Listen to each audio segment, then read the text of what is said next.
Last night, the United States brought the world's #1 terrorist leader to justice. Abu Bakr al-Baghdadi is dead. He was the founder and leader of ISIS, the most ruthless and violent terror organization anywhere in the world. The United States has been searching for Baghdadi for many years. Capturing or killing Baghdadi has been the top national security priority of my administration.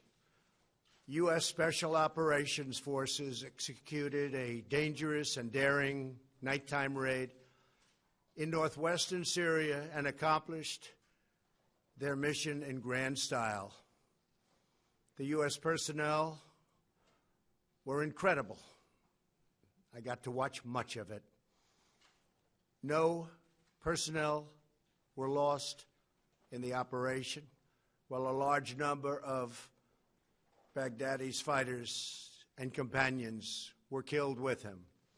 He died after running into a dead-end tunnel, whimpering and crying and screaming all the way. The compound had been cleared by this time, with people either surrendering or being shot and killed. 11 young children were moved out of the house and are uninjured. The only ones remaining were Baghdadi in the tunnel, and he had dragged 3 of his young children with him. They were led to certain death. He reached the end of the tunnel as our dogs chased him down. He ignited his vest, killing himself and the 3 children. His body was mutilated by the blast.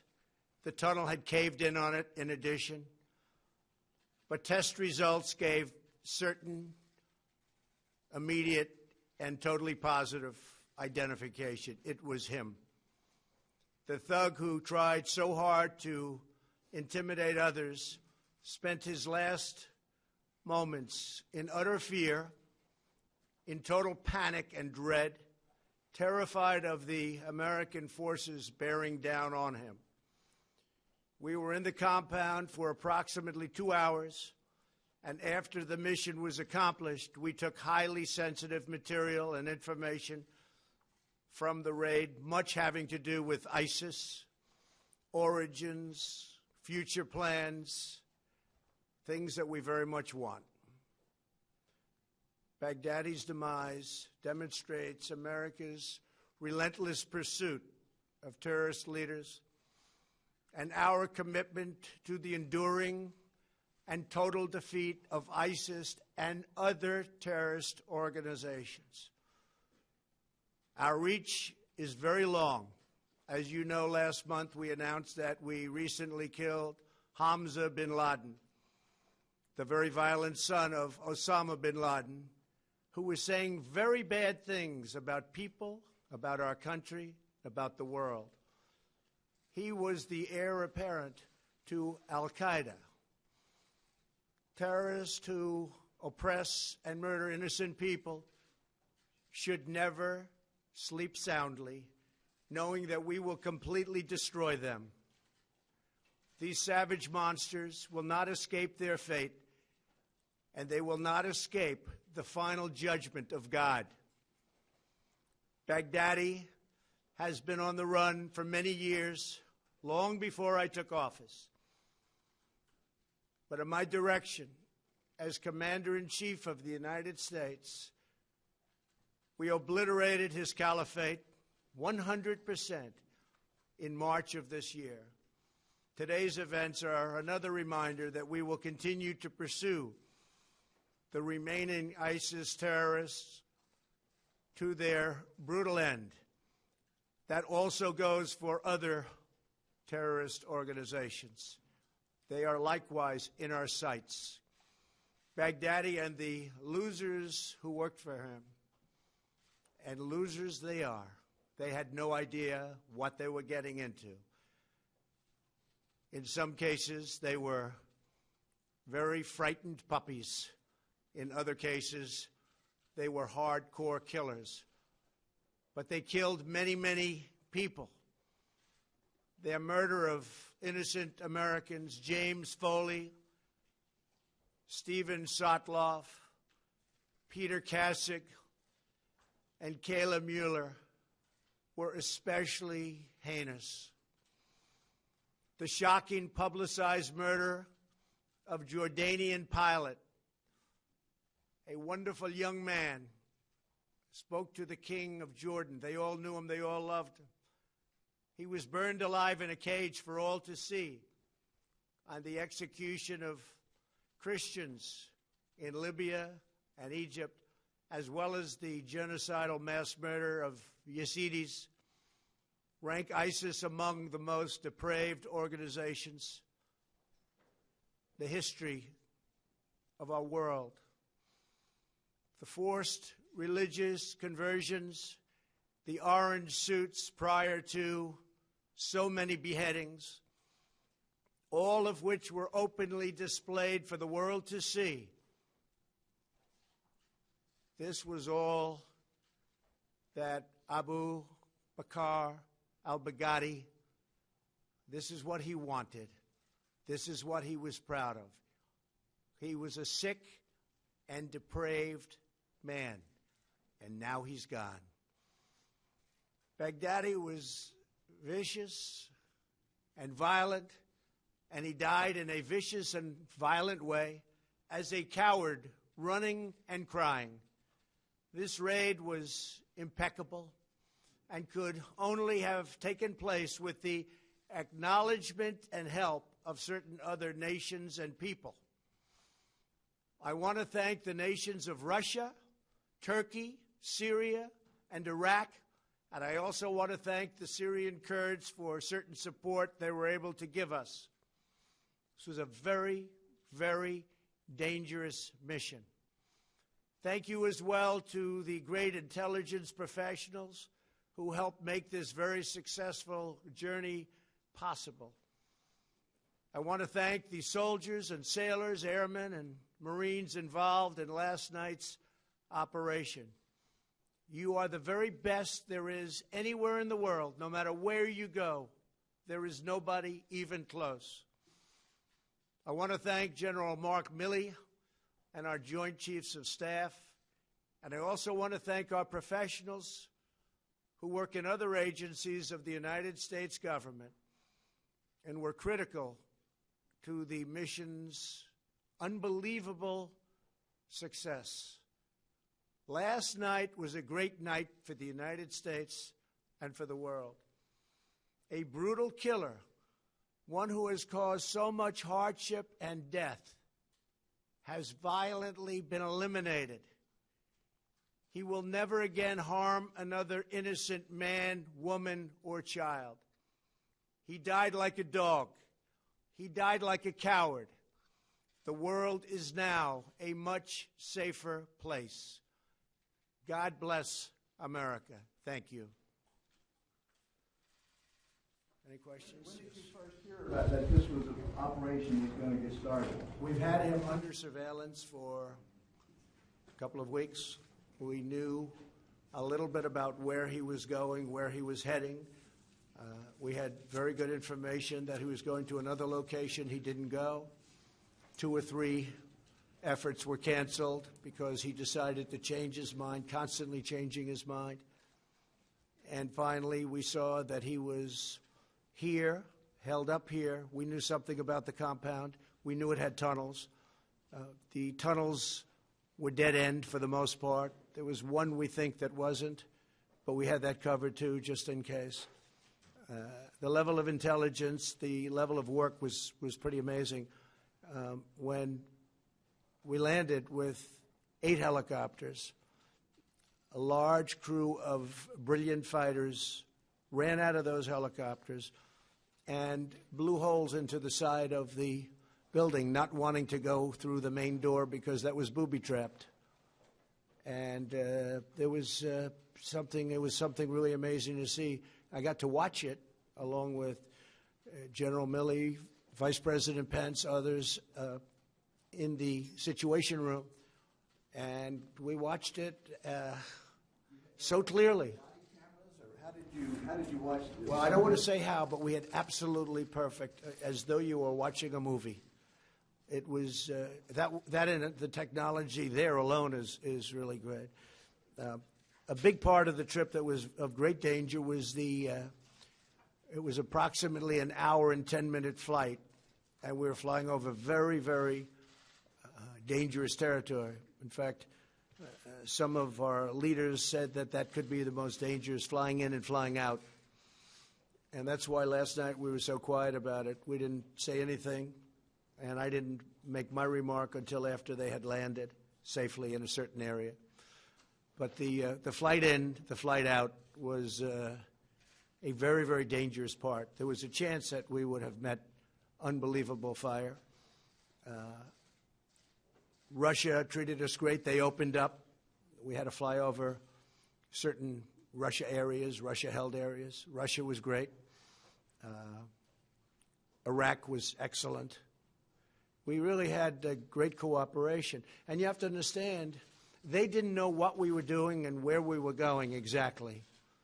But the ISIS fighters are hated as much by Russia and some of these other countries as they are by us. And that's why I say they should start doing a lot of the fighting now, and they'll be able to. I really believe they'll be able to. Yes, Jennifer? Can you say what role the Kurds played in this, just generally? They gave us not a military role at all, but they gave us some information that turned out to be helpful, the Kurds. And can you tell us what the role of Turkey might have been in Iraq? Who? What was the role of Turkey? How did they help? Turkey, we dealt with them. They know we were going in. We flew over some territory. They were terrific, no problem. They were not problem. You know, they could start shooting, and then we will take them out, but a lot of bad things can happen. Plus, it was a very secret mission. We flew very, very low and very, very fast. But it was a very dangerous part of the mission. Getting in and getting out, too, equal. We went in identical, we took an identical route. We met with gunfire coming in, but it was local gunfire.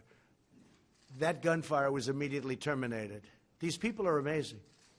They had the gunfire terminated immediately, meaning they were shot from the airships. I'm trying to understand the timing. You talked earlier, several weeks about pulling troops out, and then troops were put back in, and then, I'm trying to understand the timing of when this operation... Well, I'll tell you, from the first day I came to office, and now we're getting close to 3 years, I would say, where's al-Baghdadi? I want al-Baghdadi.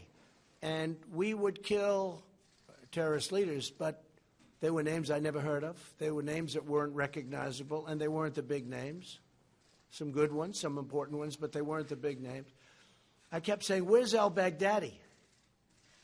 And a couple of weeks ago, they were able to scope him out. These people are very smart. They're not into the use of cell phones anymore. They're very technically brilliant. They use the internet better than almost anybody in the world, perhaps other than Donald Trump. But they use the internet incredibly well. And what they've done with the internet through recruiting and everything, and that's why he died like a dog. He died like a coward. He was whimpering, screaming, and crying. And frankly, I think it's something that should be brought out so that his followers and all of these young kids that want to leave various countries, including the United States, they should see how he died. He didn't die a hero. He died a coward, crying, whimpering, screaming, and bringing 3 kids with him to die, a certain death. And he knew the tunnel had no end. I mean, it was a closed end. They call it a closed end tunnel. Not a good place to be. So this was going on before you made the announcement that you're pulling I've been looking for him for 3 years. I've been looking for him. I started getting some very positive feedback about a month ago. And we had some incredible intelligence officials that did a great job. That's what they should be focused on. And about what time did this operation start yesterday, sir? And have you notified... Well, this operation started 2 weeks ago in terms of the real operation because we had him scoped. We thought he'd be in a certain location. He was. Things started checking out very well. We were involved on our own team with some brilliant people who I've gotten to know, brilliant people that love our country, highly intelligent people, and we've had it pretty well scoped out for a couple of weeks. But he tends to change immediately. He had a lot of cash. He tends to change like on a dime, where he'll be going to a certain location, all of a sudden he'll go someplace else, and you'll have to cancel. But this was one where we knew he was there, and you can never be 100% sure because you're basing it on technology more than anything else. But we thought he was there, and then we got a confirmation. And when we went in, they were greeted with a lot of firepower, I'll tell you, these guys, they do a job. They are so brave and so good. And so importantly, many of his people were killed, and we'll announce the exact number over the next 24 hours. But many were killed. We lost nobody. Think of that. It's incredible. And when you told the Russians, your question... Our dog was hurt. Actually, the canine was hurt, went into the tunnel. But we lost nobody. You requested to the Russians to fly over this area they controlled. What did you tell them? We spoke to the Russians. What did you tell them? We told them we're coming in. Okay. And they said, thank you for telling us. They were very good. But did you tell them why? No, they did not know why. Was any other... We did tell them, we think you're going to be very happy because, you know, again, they hate ISIS as much as we do. You know what ISIS has done to Russia. So, no, we did not tell. They did not know the mission, but they knew we were going over an area that they had a lot of firepower. And have you notified the congressional leaders about this? Pelosi? We've notified some. Others are being notified now as I speak. We were going to notify them last night, but we decided not to do that because Washington leaks like I've never seen before. There's no country in the world that leaks like we do, and Washington is a leaking machine. And I told my people we will not notify them until our great people are out, not just in but out. I don't want to have them greeted with firepower like you wouldn't believe. So we were able to get in. It was top secret. It was kept. There were no leaks, no nothing. The only people that knew were the few people that I dealt with. And again, Mark Milley and the Joint Chiefs of Staff were incredible. We had some tremendous backup. Robert O'Brien, Secretary Esper, Secretary Pompeo. Pence, I told you, he was great. There's a very small group of people that knew about this. We had very, very few people. A leak could have caused the death of all of them. Now, they're so good that I think nothing was going to stop them anyway. You want to know the truth. That's how good they were. We had them also surrounded by massive air power, up in the air yesterday, surrounded at very high levels. We were very low.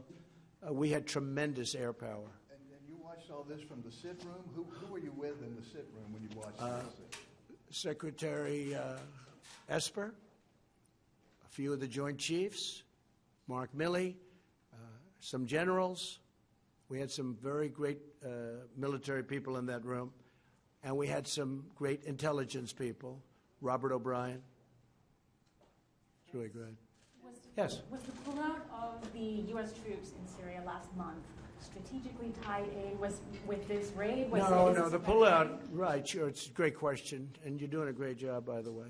Your network is fantastic. They're really doing a great job. Please let them know. No, the pullout had nothing to do with this. In fact, we found this out at a similar time. It's a very good question because we found this out at a similar time. No, we're after these leaders, and we have others in sight, very bad ones, but this was the big one. This is the biggest one,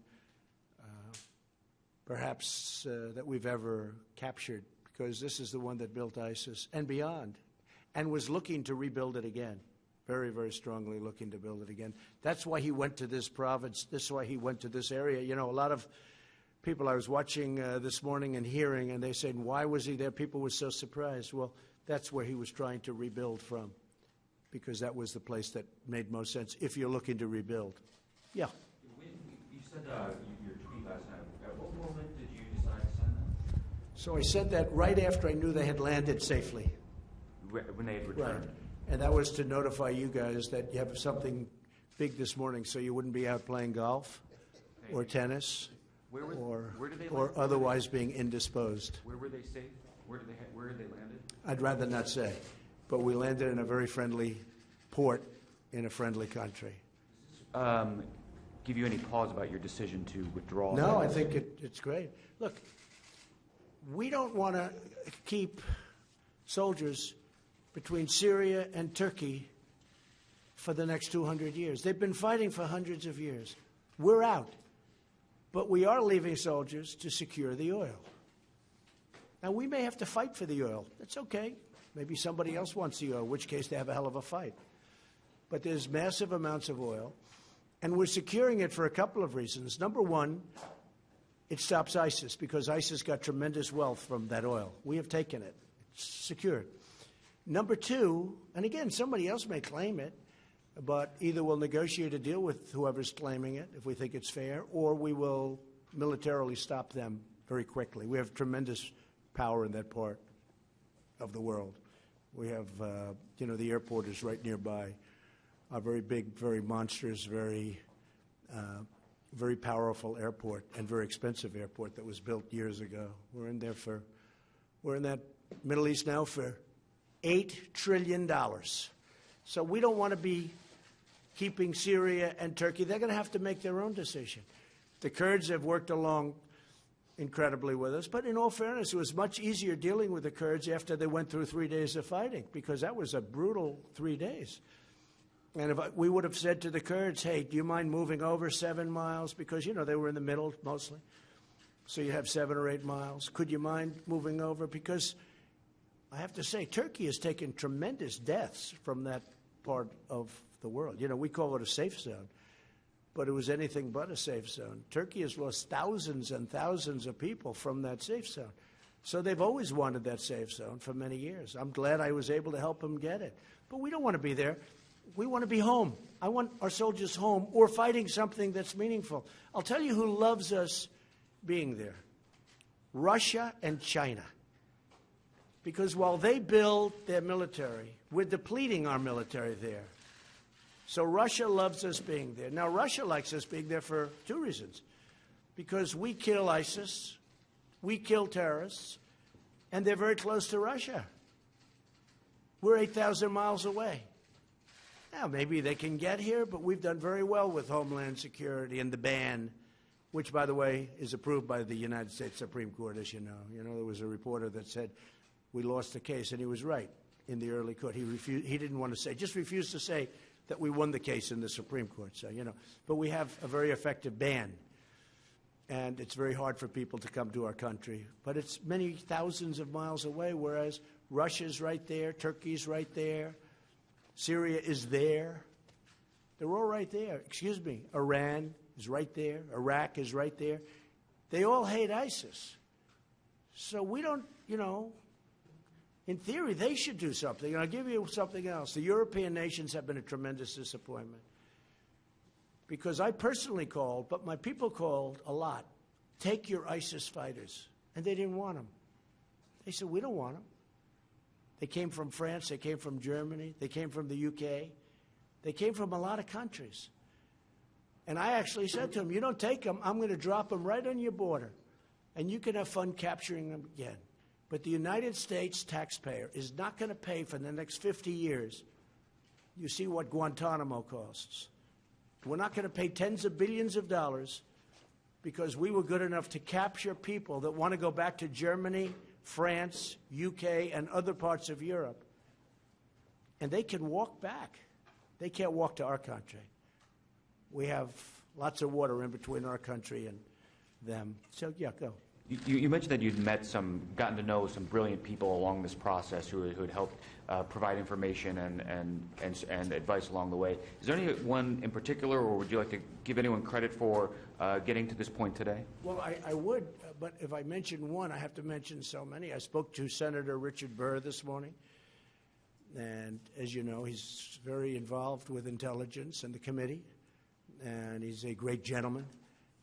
I spoke with Lindsey Graham just a little while ago. In fact, Lindsey Graham is right over here, and he's been very much involved in this subject, and he's a very strong hawk, but I think Lindsey agrees with what we're doing now. And again, there are plenty of other countries that can help them patrol. I don't want to leave 1,000 or 2,000 or 3,000 soldiers on the border. But where Lindsey and I totally agree is the oil. The oil is, so valuable for many reasons. It fueled ISIS, number one. Number two, it helps the Kurds because it's basically been taken away from the Kurds. They were able to live with that oil. And number three, it can help us because we should be able to take some also. And what I intend to do, perhaps, is make a deal with an ExxonMobil or one of our great companies to go in there and do it properly. Right now it's not big. It's big oil underground, but it's not big oil up top. Much of the machinery has been shot and dead. It's been through wars, but and spread out the wealth. But no, we're protecting the oil. We're securing the oil.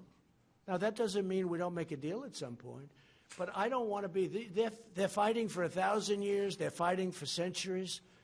I want to bring our soldiers back home, but I do want to secure the oil. If you read about the history of Donald Trump, I was a civilian. I had absolutely nothing to do with going into Iraq, and I was totally against it. But I always used to say, if they're going to go in, nobody cared that much, but it got written about. If they're going to go in, I'm sure you've heard the statement, because I made it more than any human being alive. If they're going into Iraq, keep the oil. They never did. They never did. I know Lindsey Graham had a bill where basically we would have been paid back for all of the billions of dollars that we've spent, many, many billions of dollars. I mean, I hate to say it, it's actually trillions of dollars, but many, many billions of dollars. And by one vote, they were unable to get that approved in the Senate. They had some pretty big opposition from people that shouldn't have opposed, like a president, and they weren't able. If you did that, Iraq would be a much different story today because they would be owing us a lot of money. They would be treating us much differently. But I will say Iraq was very good with respect to the raid last night. Just to pin down the timing a little bit better here, you got back to the White House around 4:30 yesterday afternoon. Did you immediately go to the Situation Room? Well, I knew all about this for 3 days. Yes, sir. Yeah, we thought for 3 days this is what was going to happen. It was actually, look, nobody was even hurt. Our canine, as I call it a dog, a beautiful dog, a talented dog, was injured and brought back. But we had no soldier injured. And they did a lot of shooting, and they did a lot of blasting, even not going through the front door. You know, you think you go through the door. If you're a normal person, you say, knock, knock, may I come in? The fact is that they blasted their way into the house in a very heavy wall, and it took them literally seconds. By the time those things went off, they had a beautiful big hole, and they ran in, and they got everybody by surprise. Unbelievably brilliant as fighters. I can't imagine there could be anybody better. And these, as you know, are our top operations people. And Baghdadi apparently had been in bad health for some time. Was there any indication of that? Well, we don't know that, but he was the last one out, and his people had either been killed, which there were many, or gave up and came out. Because with the 11 children that came out, we were able to do that. We don't know if they were his children. They might have been. But as I said, 3 died in the tunnel. And the tunnel collapsed with the explosion. But you had other fighters coming out also. And they're being brought back. They're right now, we have them imprisoned. I was going to ask whose children they were, but do you remember what time you went into the Situation Room? Well, I started at 5 o'clock. We were pretty much gathered at 5 o'clock yesterday. We were in contact all day long through hopefully secure phones. I'll let you know tomorrow, but nothing seemed to leak, so I guess they were secure for a change. But we gathered more or less at 5. The attack started moments after that. The liftoff started moments after that. Again, The element of attack that they were most afraid of was getting from our base into that compound, because there's tremendous firepower that we were, flying over. And I won't go into it, but you had a very big Russian presence in one area. You had a Turkish presence. You had a Syrian presence. And you're flying low. It's very dangerous. And there were shots made, but we think these were people that were shooting, that were indiscriminately shooting. The helicopters took some shots, but we think that these were people that were just random people that don't like to see helicopters, I guess. Was there any kind of DNA test done? So that's another part of the genius of these people. They have his DNA, more of it than they want even. And they brought it with them with lab technicians who were with them. And they assumed that this was Baghdadi. They thought visually it was him, but they assumed it was him. And they did an on-site test. They got samples. And to get to his body, they had to remove a lot of debris because the tunnel had collapsed. But these people are very good at that. And they, as I said, they brought body parts back with them, et cetera, et cetera. There wasn't much left. The vest blew up, but there are still substantial pieces that they brought back. So they did an on-site test because we had to know this. And it was a very quick call that took place about 15 minutes after he was killed, and it was positive. This is a confirmation, sir. There was also a report that his wife had detonated, or one of his wives had detonated a vest. So there were two women. Both wives, both wearing vests. They had not detonated, but the fact that they were dead and they had vests on made it very difficult for our men, because they had vests on, and it made it very difficult for our men, because you never know what's going to happen. They're lying, they're dead, they never detonated, but they were dead. On the successor, the possible successors, have you been briefed on who? Yeah, we know these successors, and we've already got them in our sights, and we'll tell you that right now, but we know the successors. Hamza bin Laden was a big thing, but this is the biggest there is. This is the worst ever. Osama bin Laden was very big, but Osama bin Laden became big with the World Trade Center. This is a man who built a whole, as he would like to call it, a country, a caliphate, and was trying to do it again. And I had not heard too much about his health. I've heard stories about he may not have been in good health, but he died in a ruthless, vicious manner, that I can tell you. Prisoners taken, sir? Were there any adults taken? Yes, we have people that were taken. We have many of the people died on the site, but we have people that were taken, yes. And the children, we left them under care of somebody that we understand. Many, or do you believe that 11 children. 11 children. How many adults? I'd rather not say. I'd leave that to the generals. But a small group. More dead than alive. Which operation teams were involved? Which special operations teams were involved? Many of them, and at the top level, and people that were truly incredible at their craft. I've never seen anything like it. And were there, as far as partnerships goes, were there any other forces involved, or was this only American troops in this only raid? American forces. Did the U.S. Only rely- American forces, but we were given great cooperation. Did the U.S. rely We on... told the Russians we're coming in because we had to go over them. And they were curious, but we said we're coming. And we said one way or the other, hey, look, we're coming. But they were very cooperative. They really were good. And we did say it would be a mission that they'd like, too, because, again, they hate ISIS as much as we do. Sure, and then for intel purposes, was there any foreign intel that proved useful along the way in this operation? So we had our own intel. We got very little help. We didn't need very much help. We have some incredible people. When we use our intelligence correctly, what we can do is incredible. when we waste our time with intelligence that hurts our country because we had poor leadership at the top, that's not good. But I've gotten to know many of the intel people, and I will say that they are spectacular. Now, they're not going to want to talk about it. They want to keep it quiet, the last thing they want, because these are great patriots. But the people that I've been dealing with are incredible people, and it's really a deserving name, intelligence. I've dealt with some people that aren't very intelligent, having to do with intel. But this is the top people, and it was incredible. It was flawless, and it was very complicated. But so I do appreciate Russia, Turkey, Iraq, and Syria to an extent, because we're flying into Syria. There are a lot of Syrian people with lots of guns.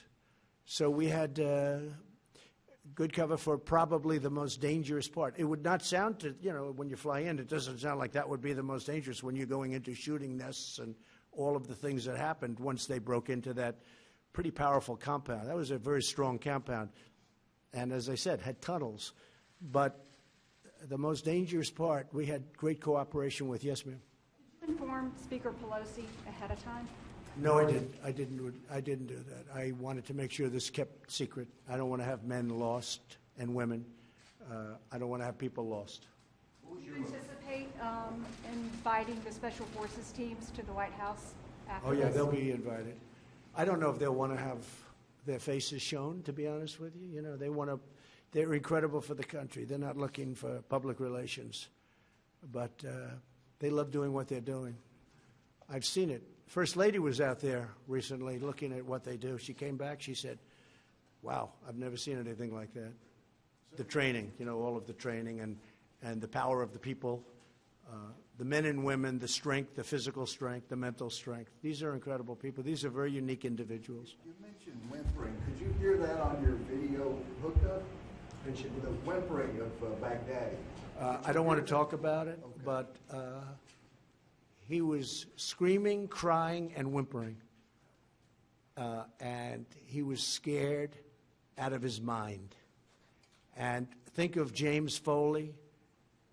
Think of Kayla. Think of the things he did to Kayla. What he did to Foley and so many others. And for those people that say, oh, isn't this a little violent? Think of how many times have you seen men, I think in all cases men for the most part, but in terms of this, where you see the orange suits and you see the ocean and they're beheaded. Or how many of you got to see, because it was out there, the Jordanian pilot whose plane went down, they captured him, they put him in a cage, and they set him on fire. And the king of Jordan actually attacked very powerfully when that happened. They've never seen a thing like that. But he set him on fire. This was al-Baghdadi, and you should never, ever, hopefully, see a thing like that again. Now, there'll be new people emerge, but this was the worst of this particular world. This was the worst. Probably, in certain ways, the smartest. He was also a coward, and he didn't want to die. But think of it, everybody was out, and we were able to search him down and find him in the tunnel. We knew the tunnel existed, and that's where he was. And you've taken a lot of heat for the Syria pullout. Do you think this will change the standing, your standing? Well, I don't have a Syria pullout. I just don't want to guard Turkey and Syria for the rest of our lives. I mean, I don't want to do it. It's very expensive. It's very dangerous. They've been fighting for centuries. I don't want to have my people, 2,000 men and women, or 1,000, or 28. We had 28 guards. I said, I don't want them there anyway. I don't want them. Now, I will secure the oil. That happens to be in a certain part, but that's tremendous money involved. I would love to, the oil in, I'll tell you a story in Iraq. So they spent, President Bush went in. I strongly disagreed with it, even though it wasn't my expertise at the time, but I have a very good instinct about things. They went in, and I said, that's a tremendous mistake. And there were no weapons of mass destruction. It turned out I was right. I was right for other reasons, but it turned out, on top of everything else, they had no weapons of mass destruction. because that would be a reason to go in. But they had none. But I heard recently that Iraq, over the last number of years, actually discriminates against America in oil leases. In other words, some oil companies from other countries, after all we've done, have an advantage in Iraq for the oil. I said, keep the oil. Give them what they need. Keep the oil. Why should we go in, we lose thousands of lives, spend trillions of dollars, and our companies don't even have an advantage in getting the oil leases. So I just tell you that story. That's what I heard. Did Gina Haspel play a role in this? Can you talk a little bit about that? And I saw your NSC counterterrorism director out in the hallway. Was there a role with NSC Yes. counterterrorism? Everybody. Gina was great. Everybody played a role. Just Joe to was follow- great. Gina was great. They were all great. Just to follow up, did your Syria pullout, did that generate the intelligence that led to this operation? No. We were looking at this. Look, as I said, Steve, I've been looking at this. I'm here almost 3 years. I've been looking at this for 3 years. They'd come in, sir, we have somebody under. I said, I don't want somebody. I want al-Baghdadi. That's the one I want. They'd say, well, we have somebody else. I said, that's great. Fine. Take him out. But I want al-Baghdadi. That's who I want. I don't want other people.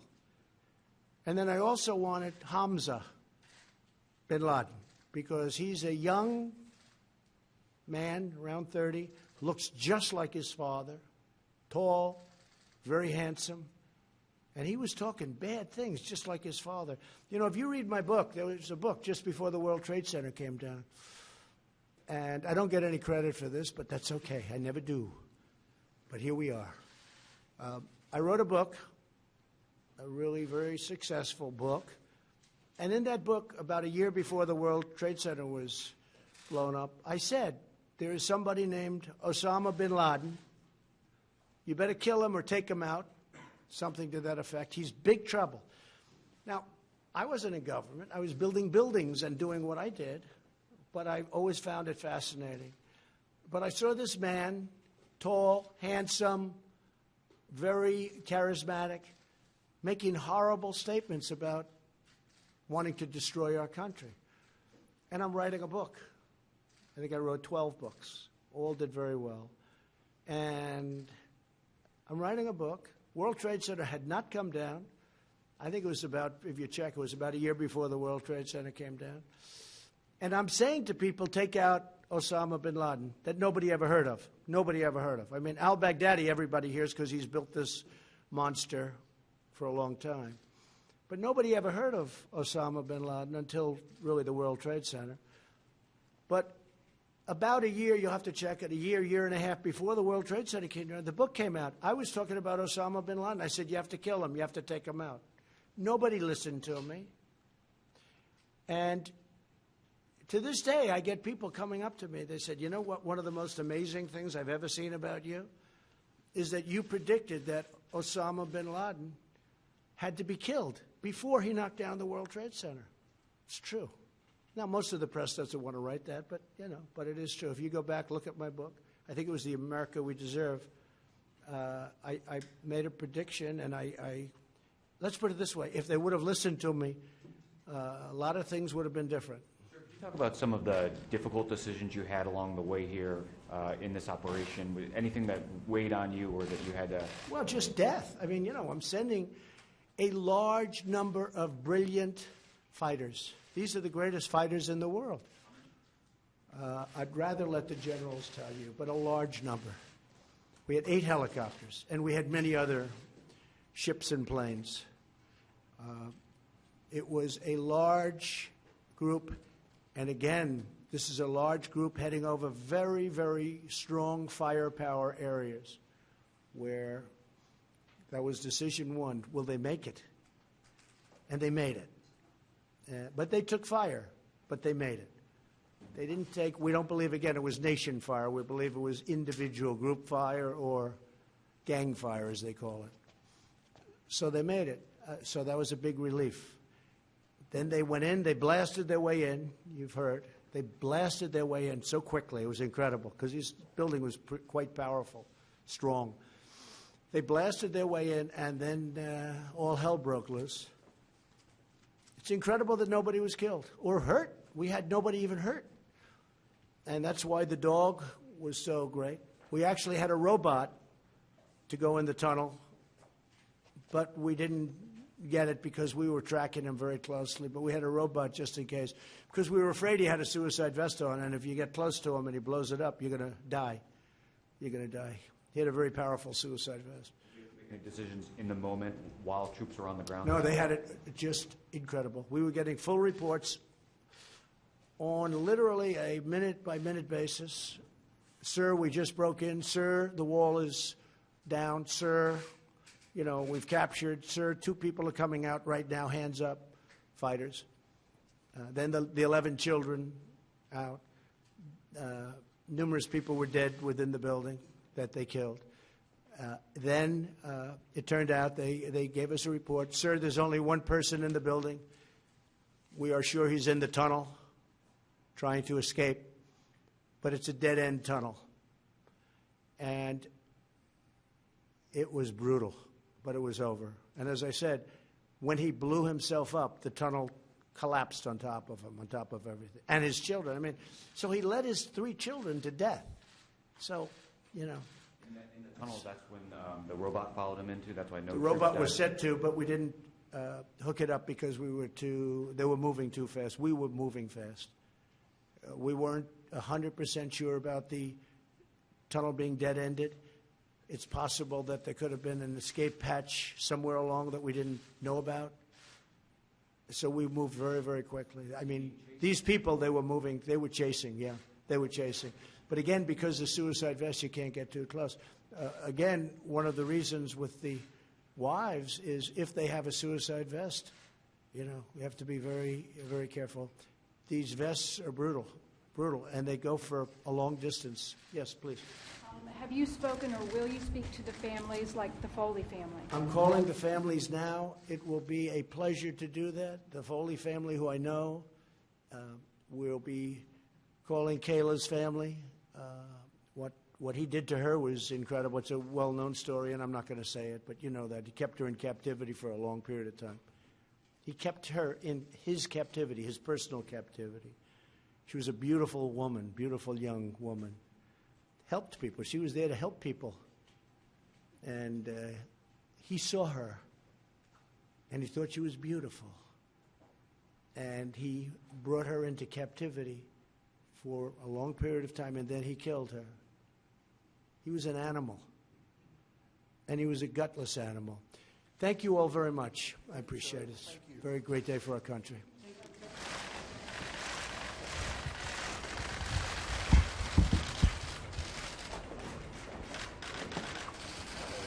Yeah.